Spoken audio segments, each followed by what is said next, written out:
Yeah, most terrifying legend that I ever heard was that of the Stick Indian.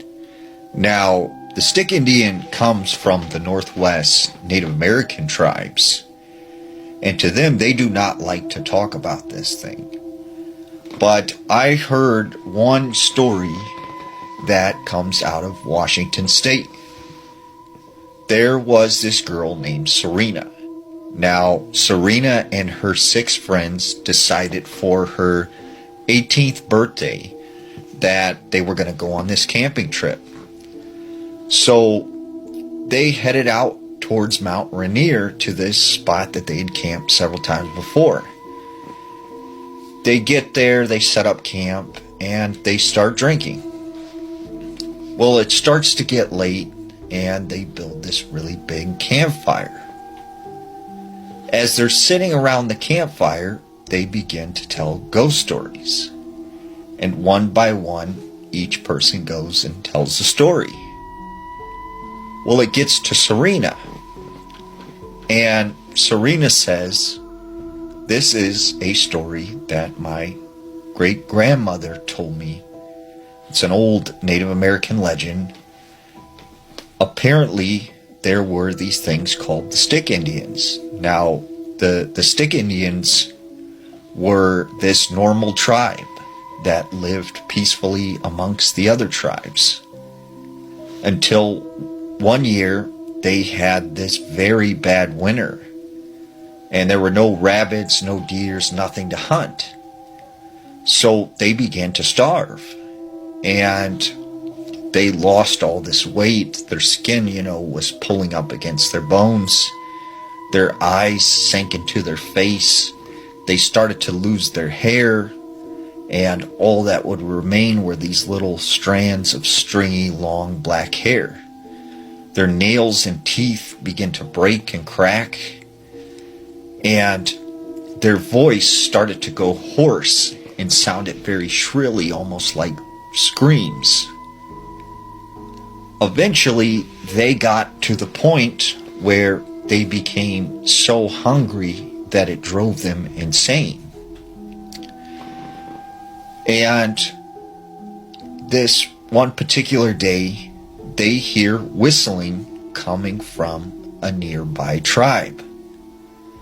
And in desperation, because of how hungry they were, they decided to go over to this tribe, and they end up eating the whole entire village.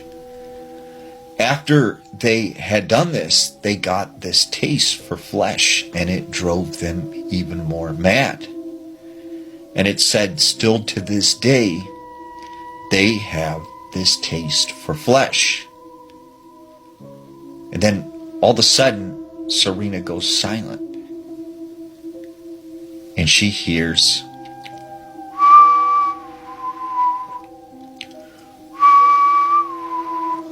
whistling.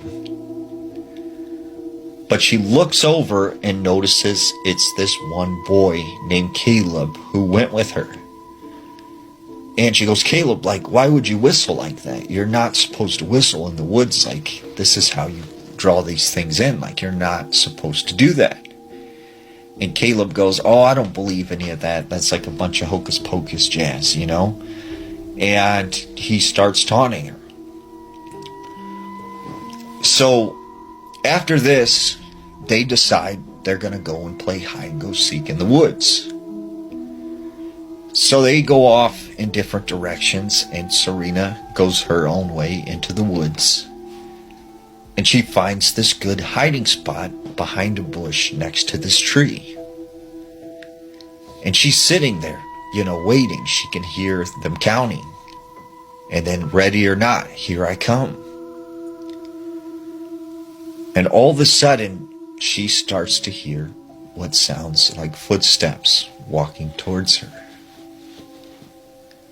And then it gets very, very quiet. And she hears, and then a clapping sound. And right behind her was Caleb. And he goes, "You thought I was a stick person, didn't you?" And she goes, that was stupid. Why would you do that? Like, you're not supposed to whistle in the woods. Like, stop doing that. And she said, right as she was talking to Caleb, she looks up, and there is this tall man that's skinny, with his skin, close to his bones. His eyes are sunken in. His nails and teeth are broken. He's covered in mud and dirt. And he's hunched over. And she said he just grabbed Caleb and started dragging him through the woods. So Serena is scared. She's terrified, but she knows she has to go after Caleb and help him. She runs in his direction where this thing is dragging him through the woods. Finally, this creature stops, and he just starts eating Caleb. And when he finishes eating on Caleb, he stops, and all of a sudden he turns his head and he looks directly at Serena. He's got blood on his face. He's got what looks like pieces of flesh in his teeth. And he starts crawling towards Serena. And he gets within a couple inches of her, and he starts sniffing up her leg and up the side of her body. But then all of a sudden, he turns and just runs off into the woods. And as he's running away, all you hear is... I thought I was just going to get my car fixed, but I ended up in this man's backyard with the smell of death and decay oozing from the basement. So, if you're new here, my name is Charm. This is my very first spooky, scary story time, so tune in. I'm new to this, not true to this, so if you feel like I'm taking too long to get the story out, if I'm talking too long, feel free to put it in 2 times to speed up the story. But here we go. Oh, by the way, this cutie is Luna. This is a new addition to our family. I made a post online looking for someone to fix. I was looking for a local mechanic or whatever. Wasn't trying to full blown go to a shop or anything like that. I was looking for a mechanic. And this girl that I went to school with slid up on my post or whatever, and she was like, hey, my boyfriend works for a car dealership. He's a certified mechanic. He can, fix your car, no problem. Oh, okay, cool, girl. Look, I ain't even have to search for it. So I'm like, all right, cool. So, she gives me his number. We, arrange a date and time, that he can fix my car or whatever. And everything is all good. The price was affordable and stuff. It was good. So he has me meet him at the car dealership. So naturally, I'm thinking that he's gonna fix my car at the car dealership, which wasn't a problem, but it's okay. But that was the first red flag, because he actually didn't end up fixing my car at the car dealership. He actually had me trail him to his house.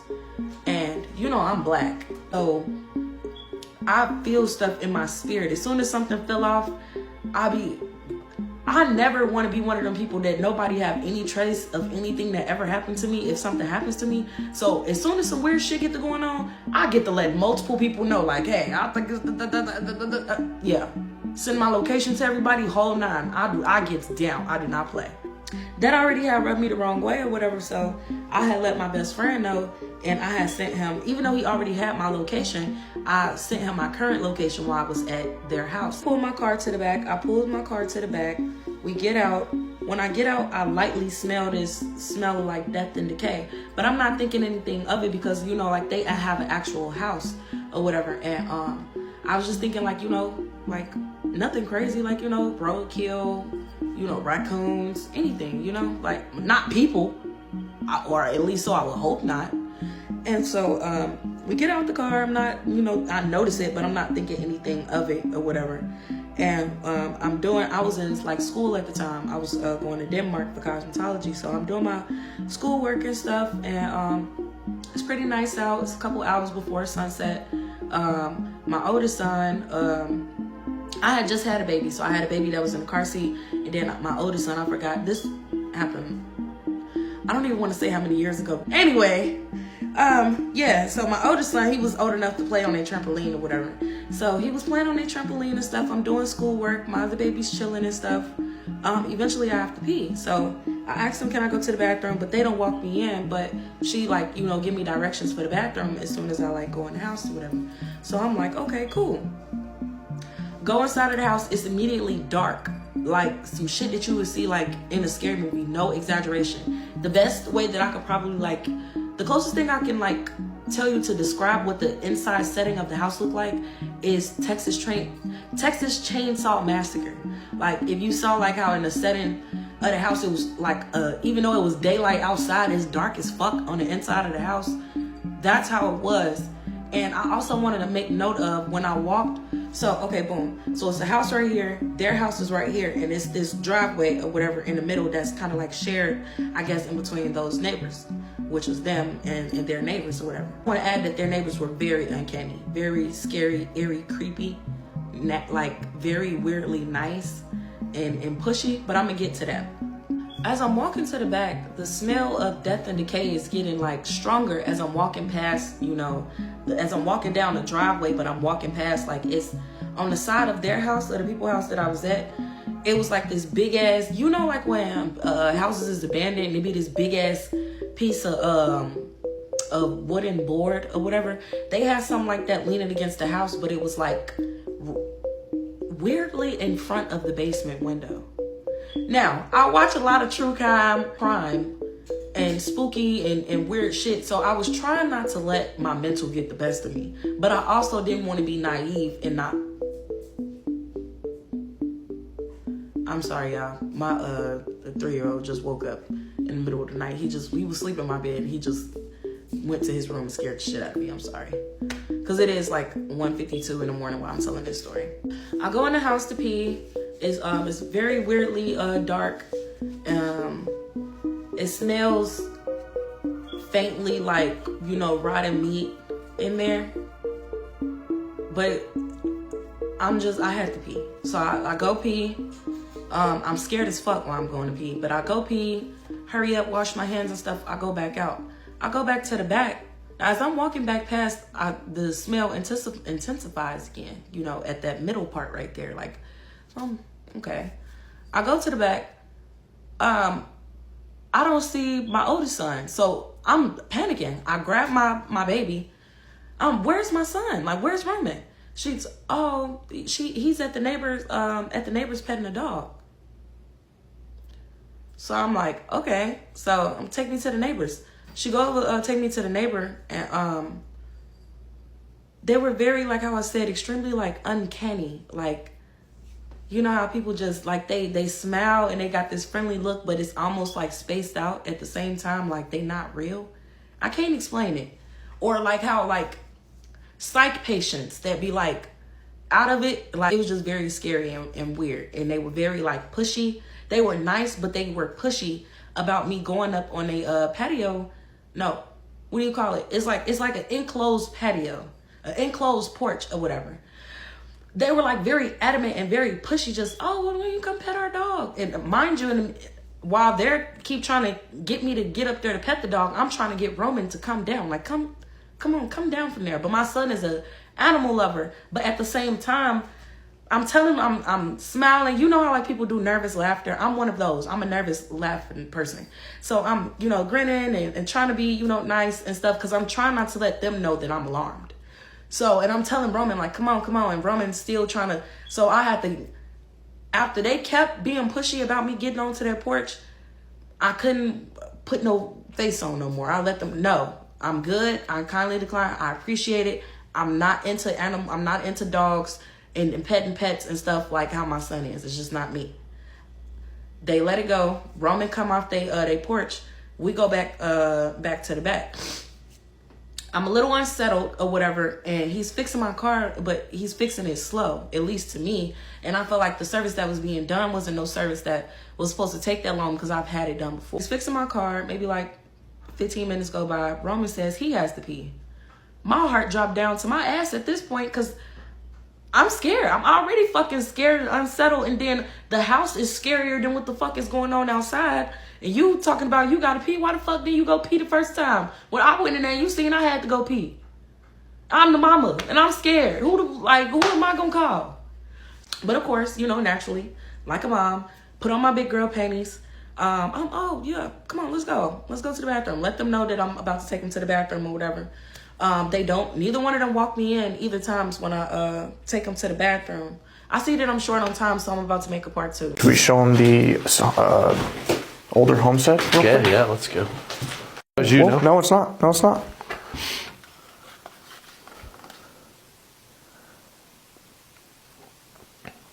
Was that you? Yeah, that's on either side. They went to both. Yeah.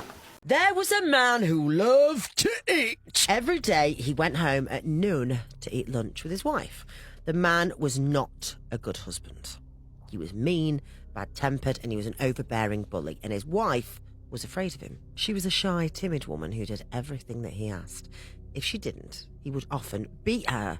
One day, on his way home from lunch, the man stopped at the butcher shop and bought a pound of liver. He gave it to his wife and told her to cook it for dinner that night. His wife had prepared pasta for lunch, so he sat down to eat. While the man ate his lunch, his wife told him that a rich old woman in town had died and her body had been brought to the church next door. The man wasn't interested in what she had to say. He was enjoying his plate of ravioli, which he washed down with a nice glass of wine. He didn't want to stop eating long enough to tell her to shut up. Finally, he said, "Enough, I've got to go back to work." That evening, the wife began preparing the dinner. She seasoned the liver and cooked it slowly in a pot with vegetables and broth. After a while, she lifted the lid, and the liver looked like it was done. So she cut off a small piece and popped it into her mouth. It was just delicious. The flavours were rich and vibrant. She thought it was the best meal she'd ever made. So she tasted another piece, and another, and another. It was so good she couldn't stop herself, and before she knew it, the pot was empty. Then she thought of her husband, and she began to panic. He'd be coming home soon. What would he do when he found out that she'd eaten all the liver? He wasn't the type of man who'd understand. He'd be very angry.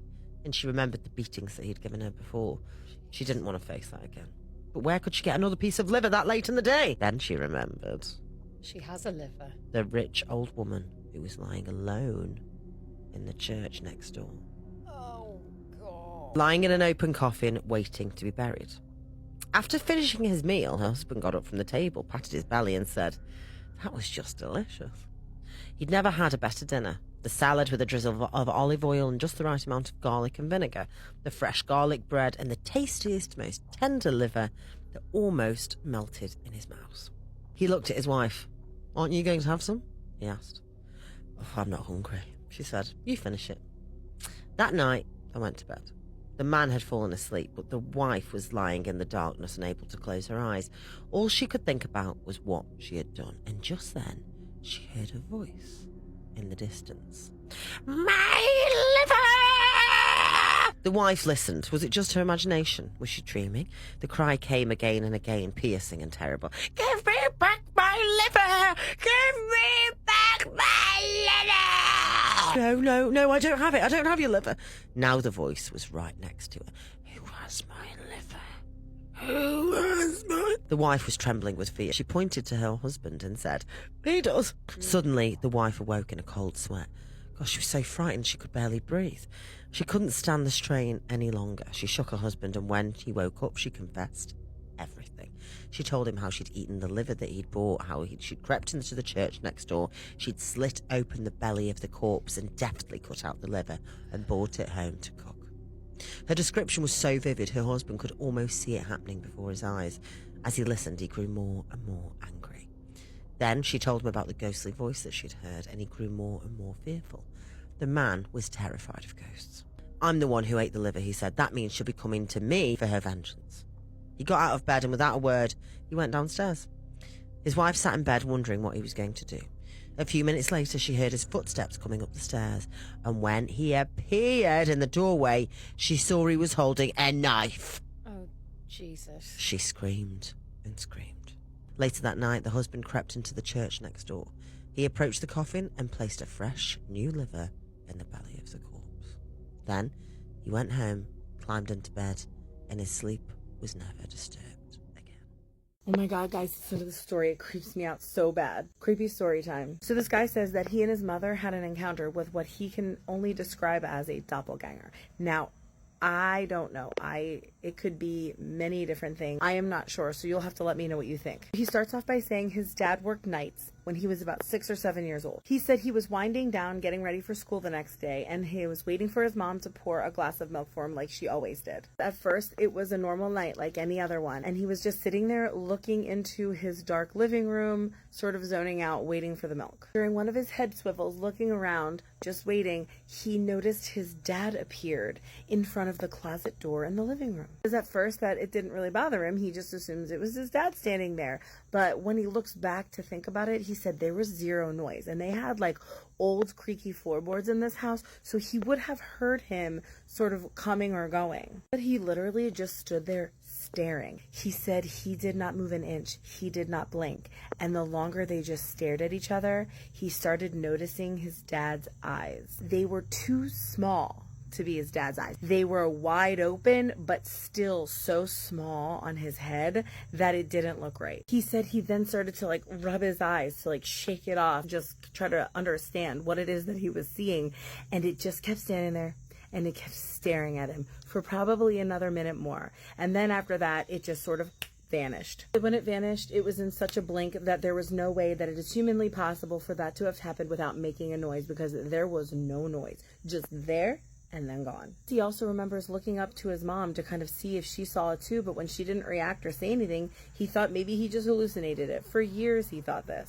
Now since then, his mom has passed, but he said that a few years ago he was telling the story to his real dad, and he did admit that the mother had come to him and mentioned the same story, but at the time she was having some mental health issues, so he chalked it up as didn't really happen. Please let me know your thoughts on what this could have been, and as always, don't forget to follow for more creepy story time. This is what happened when I told my aunt I saw a ghost in her house. If you're new here, hi. I usually talk about spooky, scary stuff, and a lot of this page is me talking about other people's stories, but I actually have a lot of my own personal experiences with the paranormal, and this is one of them. So if you have no idea what I'm talking about right now, I would highly recommend watching the previous video that I just made about how my sister and I saw a ghost in our aunt's house, and we just didn't tell her for months and months and months. But something I left out of that video is the fact that that entity or whatever it was followed my sister and I for months, maybe even years.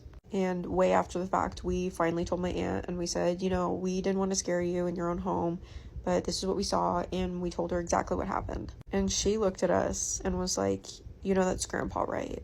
And immediately I'm like, I don't know if it really was, because I don't think Grandpa would scare us like that. And she goes, no, you have no idea.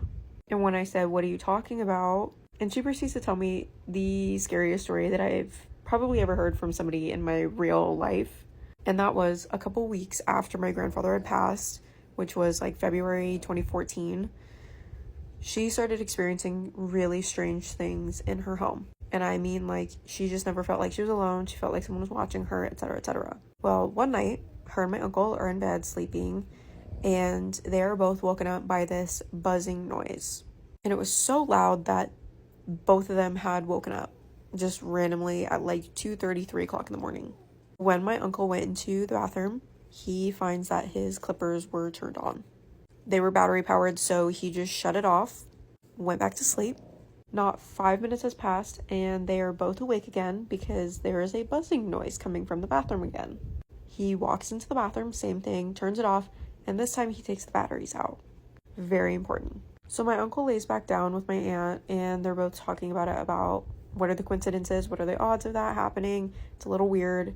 Middle of the night, like I said. And something else that is important is my aunt and uncle have this like red digital old school alarm clock that was facing out towards them from the window ledge. They're looking at this clock, and all of a sudden they hear the buzzing noise again. And now they're both really freaked out because there are no batteries in the clippers, and if they go into the bathroom and the clippers are on, how are they running? My uncle gets up, goes to the bathroom, and the clippers are in fact on. When he turned back to look at my aunt and say, what is going on? Their alarm clock starts going off like crazy. Again, it's the middle of the night, so why is their alarm clock going off? They unplugged the alarm clock and it was going off so loud that it woke everyone else in the house up, and it didn't stop after they unplugged it. And what's really freaking me out is, on top of this story that I'm telling you, my phone is glitching as I'm filming this, and like it's cutting in and out, so I don't even know if the video is okay. But yeah, that's the story that she ended up telling me after I sat her down, and I was like, I actually saw something in your house and it really scared me. But anyways, that's gonna do it for me. Stay tuned for more ghost stories. I have called the non-emergency police more times than I can count, and it's always something scary, but I've gaslit myself into thinking that I'm being dramatic. So here's the story about how I called the non-emergency police, but should have called 911. It was the scariest night of my life.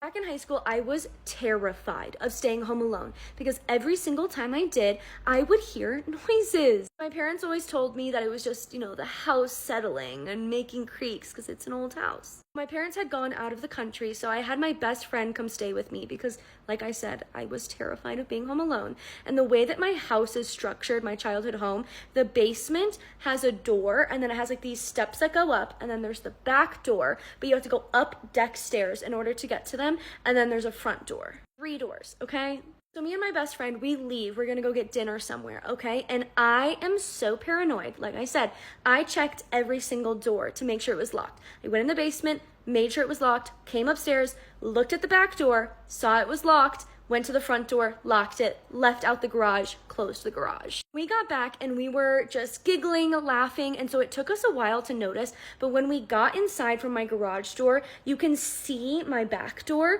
and the back door was cracked open, but it took us a second to realize. What made me realize is I got into the kitchen and I felt like a cold breeze. It was winter, that's important, and there was snow on the inside of the kitchen. Once I noticed the snow, I looked up and the back door was creaked open and there was snow coming in from the back door off of the deck. We had a dog who knew how to open doors, so I was like gaslighting myself. Like I must have left him outside and he got in, and I just was so confused because I remember the dog being in the house and then all the doors being locked. My dog is known for loving snow, so it wasn't uncommon that he was outside in the backyard like all day. Like he was obsessed. So my friend was like, no, like you probably just left him out. And he got back in. He knows how to open doors. He would have let himself back in if he was too cold or something. But we were unsuccessful.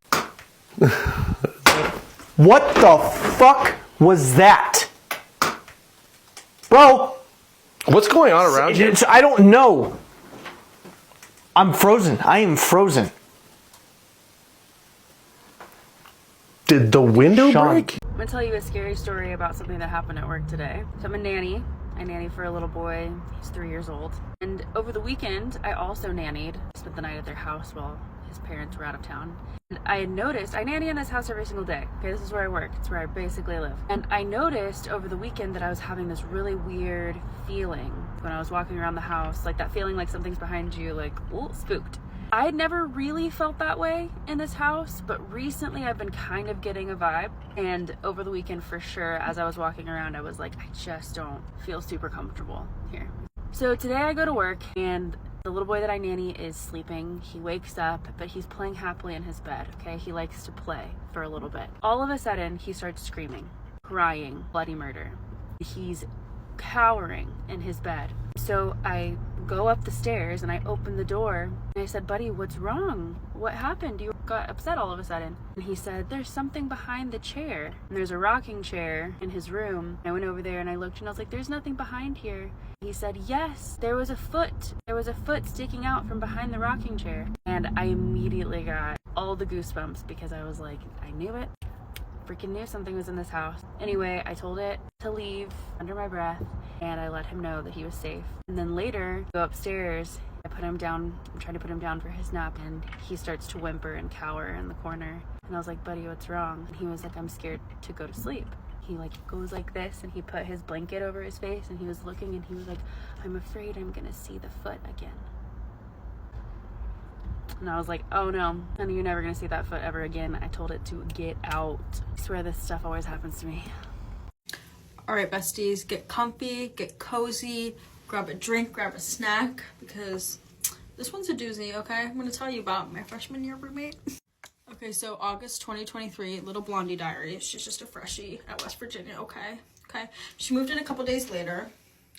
because I was on vacation, of course, so had to get special treatment. You know me.